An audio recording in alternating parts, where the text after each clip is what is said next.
Hello and welcome to Debbie Reynolds YouTube. I want to thank you so much for being here today. We've got a fun topic to talk about, and it's something that applies to everybody. We'll be a little bit more specific about that in just a moment. But before I get started, if you will, go ahead and click that like and subscribe button so that you can be tuned in each and every Monday when I come back with another video for you. I'm not certain what happened this week that caused me to think about this particular topic, but something triggered it somewhere along the way. And this applies to teachers, coaches, parents, wow, really to parents, and to anyone really in life in general. Did you know that a person has to process 3 times more information if you tell them what not to do instead of telling them what to do? Let me repeat that. A person has to process 3 times more information if you tell them what not to do versus if you tell them what to do. Well, what do I mean by that? I will tell you one of the greatest examples and the simplest examples is that if I were giving you directions to go, let's say, to the hospital here, I would say, well, go down here and turn right, and then you want to go to the 4th traffic light, take a left, then you'll take a right from there and get on the interstate. You want to go down to ABC exit, turn left, blah, blah, blah, right?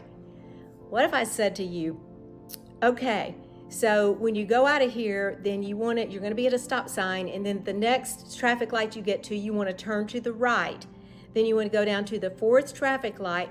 Be sure you turn left, because if you turn right, you're going to end up in a bunch of traffic, and you're going to get up there into a bunch of Walmart and Costco traffic, and you'll never be able to turn around and get back. So don't turn right. Make sure that you get in that left-hand turning lane, and then when you turn left, you want to get over into the far right lane because you want to get onto the interstate. And so you want to go on down the interstate, but don't get over in the right lane. Stay into the left lane, did I do that backwards? But anyway, it doesn't matter. But stay into that lane so that you can get off and take that right exit. How confusing is that?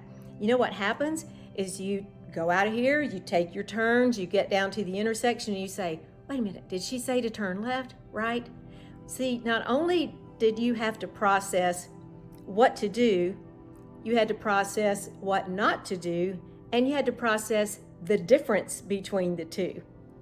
How often do we catch ourselves doing that in life when we are coaching or teaching, especially our children, or if you're in the profession of coaching, teaching, and mentoring people? Sometimes it becomes easy and simple to tell them what not to do, when actually people respond far better when they're told what to do.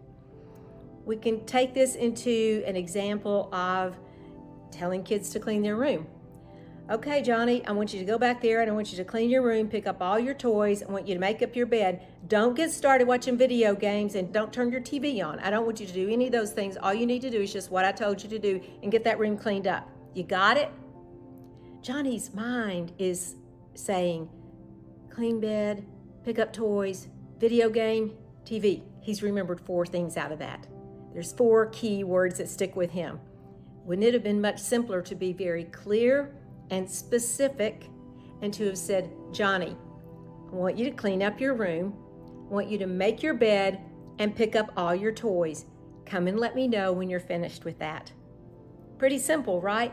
No mistake with that. It was very clear, very specific, and it was the things you needed to do. Well, let's think about dieting. Most everybody out there has tried dieting before, right? And many of us will probably be trying that again here in just a few weeks after we eat a lot of food for the holidays. But so many times you'll say, all right, you need to eat a lot of protein and lots of green vegetables. I mean, don't eat brownies and ice cream, and don't eat things that are really starchy like baked potatoes, because if you eat those things, it's just going to put more weight on you or prevent you from losing weight. So you want to make sure that you stick to the things that are going to help you lose the weight but maintain your muscle mass, yada yada. What did that just tell you?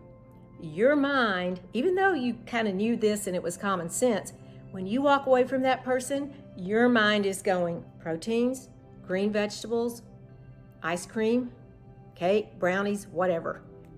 Your mind has all of those things logged in it. It's so much simpler if you say, hey, all right, eat lots of protein, eat lots of green vegetables, eat healthy.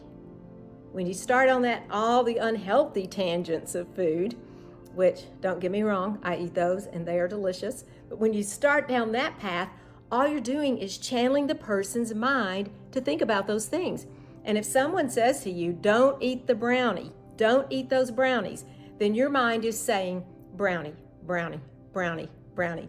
Have you ever realized that when you start craving something, it just keeps cycling in your mind over and over and over and over, because your body is actually craving that. It's something that you would love to have.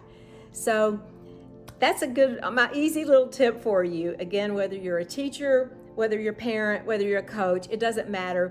Anytime you're mentoring someone, keep the main thing, and stay on that topic. Be clear, be specific in what you want the person to do, and leave the rest out, because all it can do is create confusion for the mind and for the brain.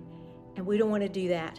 When we're asking for a task to be done, or we're teaching someone how to do something, then we want to make sure that everything that we do pulls them towards that goal, makes it as simple and uncomplicated for them as it can possibly be.